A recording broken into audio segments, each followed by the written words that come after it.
ನಮಸ್ಕಾರ. ನೋಡಿ, ನಮ್ಮ ಸಂಧ್ಯಾ ಮೇಡಮ್ ಅವ್ರಿಗೆ ನಾನು ಕಾಲ್ ಮಾಡಿದೆ, ಮೇಡಮ್ ನಮ್ಮ ಮಕ್ಕಳು ಇದು ಮಾಡಿ ಅಂತ. ಮಕ್ಕಳಿಗೆ ಭವಿಷ್ಯ ಕೊಡ್ತೀನಿ ಇಲ್ಲ ಅಂತ ಹೇಳಲ್ಲ. ಆದರೆ ಇಬ್ಬರು ಮಕ್ಕಳು ಇವಾಗ ನನ್ನ ಹತ್ರ ಬಿಟ್ಟಿದ್ದಾರೆ ನಮ್ಮ ಮೇಡಮ್ ಅವರು. ನಾನು ನಿಂತು ಇವಾಗ ಒಂದು ಮಗು ತೊಗೊಂಡಿದ್ದಾರೆ, ಇಲ್ಲ ಅಂತ ಹೇಳಲ್ಲ. ಆದರೆ ನಮ್ಮ ಸಂಧ್ಯಾ ಮೇಡಮ್ ಅವ್ರಿಗೆ ತುಂಬ ಉಪಕಾರ ಇದು ಮಾಡಿದ್ದಾರೆ. ನನಗೆ ತುಂಬ ಥ್ಯಾಂಕ್ಸ್. ತಪ್ಪಾಗಿದೆ, ನಾನು ತಪ್ಪು ಮಾಡಿದ್ದೀನಿ, ತಿದ್ದುಕೊಳ್ತೀನಿ. ನನ್ನ ಮಕ್ಕಳ ಭವಿಷ್ಯ ಹಾಳು ಮಾಡೋಕ್ಕೆ ನನಗೆ ಇಷ್ಟ ಇಲ್ಲ. ನನ್ನ ಮಕ್ಕಳು ಚೆನ್ನಾಗಿರಲಿ. ಸಂಧ್ಯಾ ಮೇಡಮಿಂದ ತುಂಬ ಉಪಕಾರ ಆಯಿತು ಮ್ಯಾಮ್, ತುಂಬ ಥ್ಯಾಂಕ್ಸ್ ನಿಮ್ಮಿಂದ.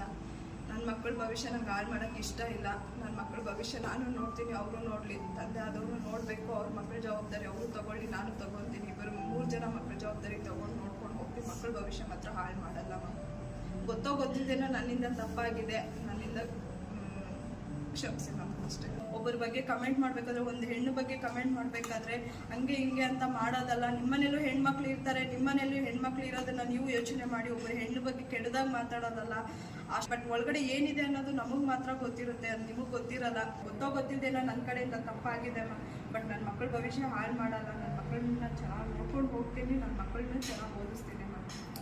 ಕೆಟ್ಟ ಕಮೆಂಟ್ ನನಗೂ ಬರುತ್ತೆ, ಎಲ್ಲಾರ್ಗೂ ಬರುತ್ತೆ. ನಾನೊಂದು ಹೇಳೋದು, ತಪ್ಪು ಮಾಡಿದ್ಯಾ, ಅದು ತಪ್ಪಾಗಿದೆ ಆಯ್ತಾ. ಕೆಟ್ಟ ಕಮೆಂಟ್ಸ್ ಮಾಡೋರ್ನೆಲ್ಲ ನಾವು ಬೈಯೋದಕ್ಕೂ ಆಗಲ್ಲ. ಯಾಕಂದ್ರೆ ನಿನ್ ಫೋಟೋಸ್ ಹಂಗ್ ವೈರಲ್ ಆಯ್ತು, ನೀನ್ ಮೊಬೈಲ್ ಅಲ್ಲಿ ಫೋಟೋ ಇಟ್ಕೊಂಡಿದ್ದು, ನೀನ್ ಮಾಡಿದ್ದು ತಪ್ಪಲ್ವಲ್ಲ.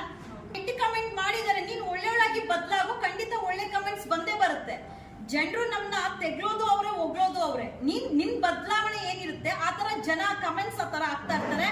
ಸಾಧ್ಯವಾದಷ್ಟು ಮಕ್ಕಳಿಗೋಸ್ಕರ ಅವ್ರಿಬ್ಬರನ್ನು ಒಂದು ಮಾಡುವಂತ ಪ್ರಯತ್ನ ಮಾಡ್ತೀನಿ. ಈಗ ಸದ್ಯಕ್ಕೆ ಮಕ್ಕಳು ಅವ್ರ ತಂದೆ ಜೊತೆ ಹೋಗ್ತಾ ಇದಾರೆ, ಹೆಣ್ಮಕ್ಳು ಲೀಲಾ ಜೊತೆ ಇರ್ತಾಳೆ.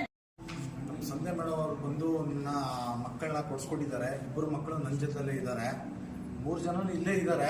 ಆದರೆ ಹೆಣ್ಮಕ್ಳು ನಮ್ಮ ವೈಫ್ ಜೊತೆಲೇ ಇರ್ತಾರೆ. ಇಬ್ಬರು ಮಕ್ಕಳು ನನ್ನ ಜೊತೆ ಗಂಡು ಮಕ್ಳು ಇದ್ದಾರೆ. ಸ್ಕೂಲ್ದು ಏನೇ ಇದ್ದೀರೋ ನಾನು ಕಟ್ಕೊತೀನಿ, ಇಲ್ಲ ಅಂತ ಹೇಳಲ್ಲ. ಯಾವತ್ತೂ ನಾನೇ ಓದಿಸ್ತೀನಿ 3 ಜನನೂ.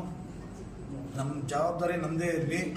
ನಮ್ಮ ಸಂಧ್ಯಾ ಮೇಡಮ್ ನಮಗೆ ತುಂಬ ಉಪಕಾರ ಮಾಡಿದ್ದಾರೆ. ಇವತ್ತು ಇಲ್ಲಿ ಗಂಟ ಬಂದು ನನ್ನ ಮಕ್ಕಳನ್ನ ಕೇಳ್ತಾ ಇದ್ದೆ. ನಮ್ಮ ಸಂಧ್ಯಾ ಮಾಡೋರು ನನ್ನ ಮಕ್ಕಳನ್ನ ಕೊಡಿಸಿದ್ದಾರೆ. ದೇವರನೆಗೂ ನಮ್ಮ ಸಂಧ್ಯಾ ಮೇಡಮ್ ಎಲ್ಲೇ ಇರಲಿ, ಚೆನ್ನಾಗಿರ್ಬೇಕು ನಮ್ಮ ಸಂಧ್ಯಾ ಮೇಡಮ್. ಮಂಜು ಇನ್ಮೇಲೆ ಮಕ್ಕಳನ್ನ ನೋಡ್ಕೊಳ್ತಾರೆ, ಇಬ್ಬರು ಮಕ್ಕಳು. ಅವಳು ಸಹ 3 ಜನ ಮಕ್ಕಳನ್ನು ನೋಡ್ಕೊಳ್ತಾರೆ. 3 ಜನಕ್ಕೂ ವಿದ್ಯಾಭ್ಯಾಸ ಕೊಡಿಸ್ತೀನಿ ಅಂತಾನು ಹೇಳಿದ್ದಾರೆ. ಮಕ್ಕಳು ಮಕ್ಕಳು ಮಕ್ಕಳು ಅಂತ ತುಂಬಾ ಪ್ರಾಣ ಇಟ್ಕೊಂಡಿದ್ದಾರೆ. ಮಂಜು ಮಾತ್ರ ಎಲ್ಲೋಗ್ಲಿ ನನ್ನ ಮಕ್ಕಳನ್ನ ಕೊಡಿಸ್ಬಿಡಿ, ನನ್ನ ಮಕ್ಕಳನ್ನ ಈಗ ಕೊಡಿಸುವಂತ ಕೆಲಸ ಮಾಡಿದೀನಿ. ಮಂಜು ಜವಾಬ್ದಾರಿ ಒಳ್ಳೆ ವಿದ್ಯಾಭ್ಯಾಸ ಕೊಟ್ಟು ಮಕ್ಕಳನ್ನ ಅವ್ರ ಕಾಲ್ ಮೇಲೆ ನಿಲ್ಸುವಂತ ಕೆಲಸ ಜವಾಬ್ದಾರಿ ಮಂಜು ತಗೊಳ್ಬೇಕು.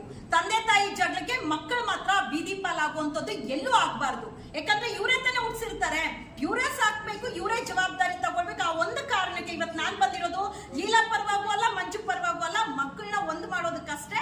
3 ಜನ ಮಕ್ಕಳು ಇನ್ ಮುಂದೆ ಚೆನ್ನಾಗಿರ್ತಾರೆ.